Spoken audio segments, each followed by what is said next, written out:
standing shamefully in a courtroom, surrounded by demons on my left and angels on my right. Satan as the persecutor, holding millions of records about my life, and God sitting on a throne with a mighty gavel in his hand. I had no lawyer.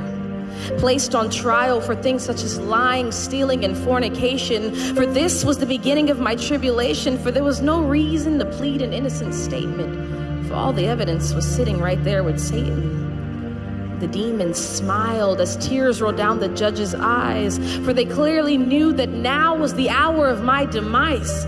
But wait.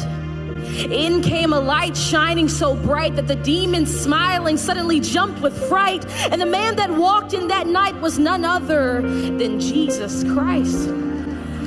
Darkness departed to give way, and glory was all the angels could say. As the man that walked in that night pulled out a lighter and immediately set Satan's records against me on fire. He took the sentence file and erased my name, looked at me in the eyes and said, "Daughter, I'll take the blame." Handcuffs were placed on this man and he was thrown to the ground. The entire courtroom gasped at this horrendous sound, and the sudden seized the beat of his heart. The man that walked in glowing had now become dark. I did this to him. My lying, my stealing, my cheating, and he took the pain and spent 3 days in the hell that I was to go to for eternity.